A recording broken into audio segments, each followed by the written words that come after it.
They say love is blind, but for David E. Kong, love was about to cost him his entire destiny. He is sitting in the finest restaurant in Lagos, 10 minutes away from proposing to the perfect woman. He thinks he is winning a prize, but heaven sees he is walking into a cage.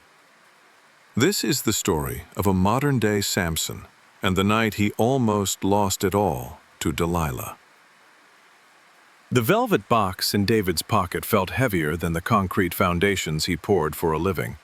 It was a 3-carat diamond, flawless, cut to perfection, just like the woman sitting across from him. Vanessa was, by every definition, a masterpiece. As the candlelight of the upscale Lagos restaurant danced across her face, David watched the way the other men in the room stole glances at her. She was the kind of woman who stopped traffic. The kind of woman a man like David, 35, successful, and the CEO of the city's fastest-growing architecture firm, was supposed to marry. "You're quiet tonight," Vanessa said, her voice smooth like expensive silk. She reached across the table, her manicured fingers brushing his hand. "Are you thinking about the project?" "No," David lied. He forced a smile. "Just thinking about us." He should have been happy. In 10 minutes, the dessert would arrive. The violinist he had hired was waiting for the signal. He would drop to one knee, and the applause would start. He would marry the woman of his dreams.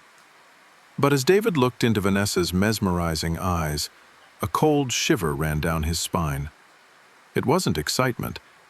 It was the same feeling he got when he walked onto a construction site and realized the load-bearing wall was cracked. "I will instruct thee and teach thee in the way which thou shalt go. I will guide thee with mine eye." The verse from his morning devotion echoed in his head, uninvited. David tried to shake it off. He reached for his wine glass, but his hand trembled. Why was he terrified?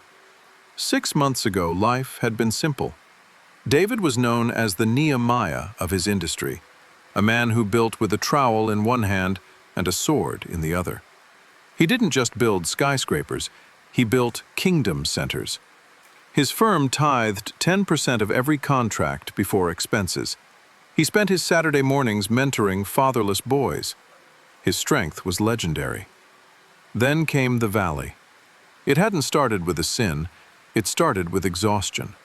A massive government contract had kept him working 20-hour days. He started skipping Wednesday service. Then Sunday service became online only while he worked on blueprints. His prayer life, once a roaring fire, dwindled to a flicker. That was when he met her. She wasn't at church, she was at a gala, a valley of Sorek filled with investors and secular tycoons. Vanessa was the daughter of an oil magnate. She was brilliant, witty, and undeniably beautiful. When she walked toward him, the crowd parted. "David E. Kong," she had said, knowing his name before he introduced himself. "The man who builds cathedrals." "I build offices, too," he had stammered, captivated. "But you prefer the holy ones," she teased, a playful glint in her eye. "Maybe you need someone to show you the rest of the world." The courtship was a whirlwind. Vanessa was intoxicating. She wasn't outwardly wicked. The enemy rarely sends a devil with horns. He sends a Delilah with a smile. She attended church with him once, critiqued the choir, and never went back. When he tried to talk about his vision for a massive orphanage project, she gently steered the conversation to a luxury resort contract in Dubai. "You're destined for greatness, David," she would say, massaging his shoulders after a long day. "But you think too small. You give too much away. You need to preserve your strength for the things that matter. For us." Slowly, imperceptibly, the ropes had tightened. First, it was the green withs. "Do you really need to lead the men's ministry?" she had asked 3 months into the relationship. "It takes up your weekends. We never have time for us. If you love me, you'll step down." He stepped down. He thought it was a compromise for love. He didn't feel the snap of the bond, but his spiritual covering grew a little thinner. Then came the new ropes. "That orphanage project is a financial drain, David," she argued over dinner one night. "My father's partners want to invest in your firm, but they won't touch a religious nonprofit. Sell that land. Use the capital to expand. If you don't, you're sabotaging our future." He fought her on that one, but her tears broke him. He put the orphanage plans on hold. He felt a heaviness settle in his chest, a dull ache where his passion used to be. And now, tonight, the final lock of hair. To understand why David felt the ache, you have to understand the woman causing it. And to understand Vanessa, you have to understand that she didn't see herself as a villain. In her own story, Vanessa was the hero. She was the savior. While David was praying for clarity, Vanessa was looking at spreadsheets. Earlier that afternoon, she sat in a glass-walled conference room in Victoria Island, scrolling through David's company financials on her iPad. Her best friend and business partner, Tola, sat across from her, sipping an oat milk latte. "He's bleeding capital, Van," Tola said, tapping a manicured nail on the screen. "Look at this line item, Benevolence Fund. Who puts 10% of gross revenue into charity before paying the C-suite? It's bad math. It's practically financial suicide." "It's his tithe," Vanessa said. She adjusted her blazer. "He thinks it buys him favor." Tola rolled her eyes. "It's giving cult behavior. Listen, the merger with your dad's group is contingent on efficiency. If he brings this kingdom mindset into a global conglomerate, the shareholders will eat him alive. You know I love David. He's gorgeous, he's talented, he's loyal.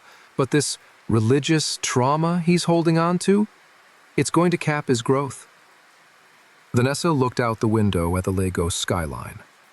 She didn't hate David's faith because she was evil. She hated it because she thought it was limiting. She viewed David's devotion the same way she viewed a dial-up modem in a 5G world. Obsolete, slow, and frustrating. "He calls it destiny," Vanessa murmured. "It's not destiny. It's self-sabotage," Tola countered. "Look, we are the generation that disrupts, right? We optimize, we manifest. David has the talent to be the next Zaha Hadid. He could be designing airports in Singapore and museums in Paris, but instead, he wants to build, what? Orphanages in Ota? It's small energy, Vanessa.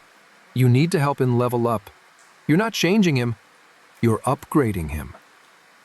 That was the word that stuck in Vanessa's mind. Upgrade. She truly believed that David was a Ferrari being driven like a Toyota Corolla.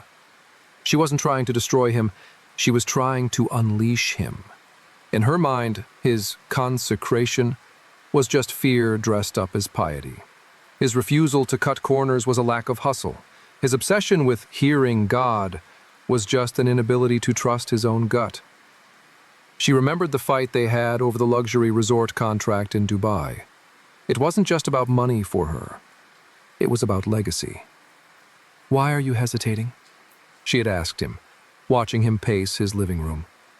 "Because the investors for the resort are linked to gambling and trafficking, Vanessa," David had argued, clutching his Bible like a shield. "I can't yoke my gift with that kind of darkness." Vanessa had laughed, not unkindly, but with the pity of someone explaining gravity to a toddler. "David, look at me. This is the real world. There is no clean money. There is just leverage. You take their money, you build your empire, and then, when you have billions, you can save the world. You can't save anyone if you're broke and praying in a closet. You need a platform. I'm handing you a platform, and you're worried about yoking? It's 2025, babe. We don't do moral absolutism anymore. We do impact." She genuinely believed she was teaching him how the world worked. She saw his prayer life as a coping mechanism, a crutch for a man who was afraid of his own power. Later that evening, before the dinner, Vanessa went to see her father. Chief Coker was a man who moved mountains, not with faith, but with phone calls. "Did he agree to the terms?" Chief asked, not looking up from his desk. He's stubborn, Daddy, Vanessa admitted, sitting on the edge of the leather sofa. He thinks his mission is the heartbeat of the firm. Chief Coker took off his glasses. Vanessa, a man with divided loyalties is a liability. He serves this invisible god of his. In business, you can only have one master, and that master is the market. If he cannot cut the cord, if he cannot shave off these sentimental attachments to his church duties, we cannot bring him in. The board won't trust a CEO who consults a pastor before he consults the shareholders. He looked at his daughter. You say you love him? I do, Vanessa said. And she did, in her own twisted, possessive way. Then save him from himself, Chief said coldly. Break him to build him. If he holds on to these old ways, he will be a local champion forever. If he lets go, he becomes a king. It is up to you to show him that his strength is actually his weakness. Vanessa left her father's office with a renewed sense of purpose. She wasn't the villain of this story. She was the life coach. She was the strategist. She was the one who saw the bigger picture. As she dressed for dinner, slipping into a gown that was less clothing and more a weapon, something a Delilah would wear to break a Samson, she rehearsed her speech. She wouldn't frame it as an ultimatum. That was too harsh. She would frame it as evolution. David, she practiced in the mirror, applying her lipstick. I love you too much to let you stay small. I love you too much to let you hide behind a pulpit. God gave you talent, right? Well, doesn't the Bible say something about burying talents? If you don't take this merger, if you don't step into this massive wealth, aren't you the one burying your talent? I'm just helping you dig it up. She smiled at her reflection. It made perfect sense. It was logical. It was pragmatic. It was the gospel of self-actualization. She didn't realize that in her quest to optimize David, she was asking him to commit spiritual suicide. She didn't understand that for a man like David, his restrictions, his prayer, his tithing, his separation, were not the cage. They were the battery. She looked at the diamond necklace around her throat. She thought she was leading him to a palace. She didn't know she was leading him to a grinding wheel. She grabbed her clutch and headed out the door. She was ready to clip the final lock. She was ready to turn the man of God into a man of the world. And she was absolutely certain he would thank her for it later. David? Vanessa's voice snapped him back to the present. Her eyes narrowed slightly. You're sweating. Are you okay? It's just warm in here, David murmured. I have news, she said, her smile returning, brighter than before. My father spoke to the board today. They are ready to acquire your firm. It's a merger, David. It will make you the wealthiest architect in West Africa. But, she paused, taking a sip of her wine. But what? David asked. There's a condition. The board feels the faith-based mission statement of your company is exclusionary. It scares off international investors. You'll need to scrub it. No more public tithing. No more closing the office on Sundays. Just business. She reached out and squeezed his hand tight. Just think, David. We can live in London, Paris. We can escape all this pressure. You won't have to carry the weight of the world anymore. You can just be normal. Normal. Then shall I be weak and be as another man. The realization hit David like a sledgehammer. She didn't want his strength. She wanted to domesticate him. She wanted to shear him of the very thing that made him who he was. His covenant with God wasn't a burden to him. It was the source of his power. And she wanted it gone. The violinist stepped out from the shadows, raising his bow. The waiter began walking toward the table with the dessert tray that held the hidden ring. Run. The voice was not audible, but it was louder than the restaurant chatter. It was the ancient, terrifying, saving voice of the Holy Spirit. Run, Samson, before you lose your eyes. David looked at Vanessa, really looked at her. For the first time, the beauty that had enticed him seemed to melt away. He saw the cold calculation in her gaze. He saw the spiritual cage she had built for him, bar by gold-plated bar. He remembered the devotional his mother had sent him that morning. Nobody goes on a long journey without adequate preparations. Marrying the wrong spouse can be hell on earth. He had been preparing for a wedding, but he hadn't prepared for the marriage. He had chosen a face, not a spirit. He had chosen a partner for the red carpet, not a partner for the trenches of destiny. The waiter arrived. "The special dessert, sir?" Vanessa clapped her hands together, delighted. "Oh, David, what did you do?" David stood up. The chair scraped loudly against the floor. He didn't kneel. "David?" Vanessa's smile faltered. He reached into his pocket. His hand closed around the velvet box. For a second, he thought about how much money he had spent on it. He thought about the embarrassment of walking away. Then he thought about the grinding wheel in the prison of Gaza. He thought about living the rest of his life blind, bound, and powerless. He pulled his hand out of his pocket, empty. He left the box there. "I can't do this," David said. His voice was steady, strong. The strength was returning. "Can't do what?" Vanessa hissed, her voice dropping the sweet facade. "Sit down, everyone is looking."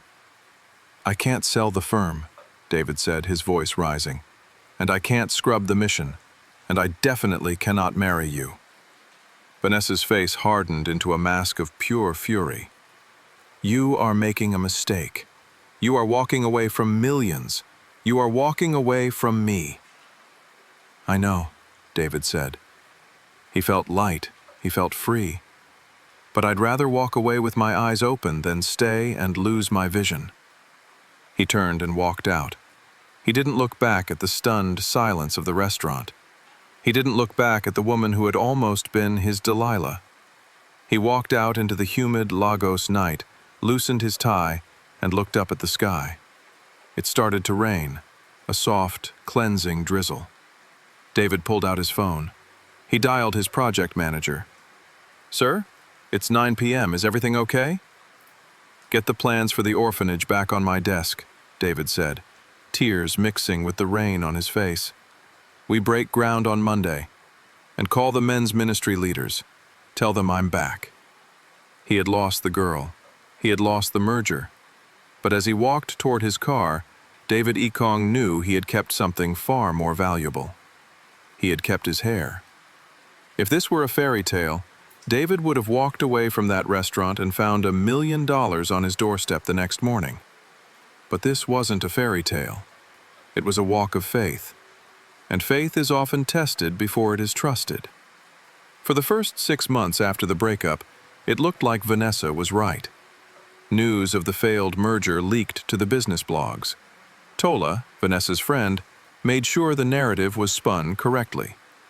Ekong architecture too rigid for modern market. Investors pulled out. 2 major contracts were canceled. David had to lay off 15% of his staff. He sold his luxury G-Wagon to make payroll. While David was busy digging, Vanessa watched his decline from her high-rise office with a mix of pity and validation. "I told him," she told Tola over drinks. "He chose the mission over the market. Now he's a local champion of a sinking ship. It's sad, really. He had so much potential." With the Dubai resort money gone, David had poured the last of the firm's reserves into the orphanage project, now renamed the Covenant Center. Since he couldn't afford imported glass and steel anymore, David went back to his roots. He used locally sourced laterite stone. He designed natural cooling systems instead of expensive AC units. He built it not like a corporate office, but like a fortress of refuge. He built it with the very kingdom principles Vanessa had mocked: integrity, prayer, and sacrifice. Then came the rain. 18 months later, A massive corruption scandal rocked the West African construction industry. The Dubai Resort project, the one Vanessa had urged David to take, was at the center of it. It turned out the investors were laundering money for a cartel. The architects who took the job were arrested. The firm that Chief Coker had merged with was raided by the EFCC, their assets frozen, their reputation destroyed in a single afternoon. Vanessa sat in her father's office, watching the news ticker. Her optimization strategy had optimized them right into a federal indictment. The flexibility she prized had turned out to be a trap. Then, her phone buzzed. It was a notification from Architectural Digest Global. The future is indigenous. How one Nigerian firm is reinventing sustainability. Vanessa clicked the link, her fingers trembling. There, on the screen, was David. But he didn't look like a local champion. He was standing on the stage in Zurich, holding the prestigious Global Horizon Award for Humanitarian Design. The article didn't describe a man who was limited by his faith. It described a visionary. In a world of glass towers and carbon-heavy designs, the article read, David Ekong's Covenant Center stands as a miracle of ethical engineering. By refusing to cut corners and adhering to a strict code of divine stewardship, Ekong has attracted the attention of the UN and the Gates Foundation, who have just awarded his firm a $250 million grant to replicate his model across the continent. Vanessa stopped breathing. The grant alone was worth 5 times the merger she had offered him. She watched the video of his acceptance speech.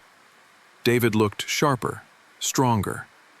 He wasn't the domesticated pet she had tried to create. He was a king. They told me to scale back, David told the international audience, his voice echoing in the silent room where Vanessa sat. They told me that my values were a cage. They said if I held on to my faith, I would stay small. But I learned that a foundation built on sand can reach the clouds, but it won't survive the storm. I chose the rock, and the rock held me up. Vanessa dropped the phone on the desk. The assumptions crashed down around her like cheap scaffolding. She thought his consecration was fear. She now saw it was foresight. His refusal to take the dirty money hadn't been a lack of hustle. It had been a divine filter that kept him out of prison. She thought his obsession with hearing God was an inability to trust his gut. But looking at the ruins of her father's company and the ascent of David's, she realized that his God had seen the storm coming when her gut was blind. Chief Coker slumped in his chair, looking 10 years older. "We underestimated him," he whispered. "We thought he was foolish for building an ark when there was no rain. But the rain came, Vanessa. The rain came." David hadn't just survived. He had thrived because of the very things they told him to abandon. He was in London now, not as a runaway escaping pressure, as Vanessa had suggested, but as a leader, teaching the world how to build. David had kept his hair, he had kept his eyes, and because he did, he finally saw the promise fulfilled. "I will set him on high, because he hath known my name." In the story of Samson, we often focus on Delilah's betrayal. But the tragedy didn't start in the barber's chair. It started in the valley. It started when Samson compromised his standards and chose a partner based on sight rather than spirit. David almost made the same mistake. He was dazzled by the package and ignored the poison inside. Marriage is not a 50-50 contract. It is a spiritual merger. If you marry someone who cannot fight in the spirit with you, you will eventually fight alone. Or worse, you will fight them. To the singles, do not let loneliness or pressure push you into the arms of a Delilah or a distraction. It is better to wait on God's timing than to weep in the devil's prison. Beauty fades, but a prayerful spirit lasts forever. To the married, are you your spouse's source of strength, or are you the one cutting their hair? Be the person who pushes your partner toward God, not away from him. David had to walk away from a perfect situation to save his destiny. Have you ever had to end a relationship because you knew it was damaging your walk with God? Tell us your testimony in the comments. Subscribe to Family Love and Legacy for stories that remind you that God's plan is always worth the wait. Share this video with someone who needs the courage to choose right.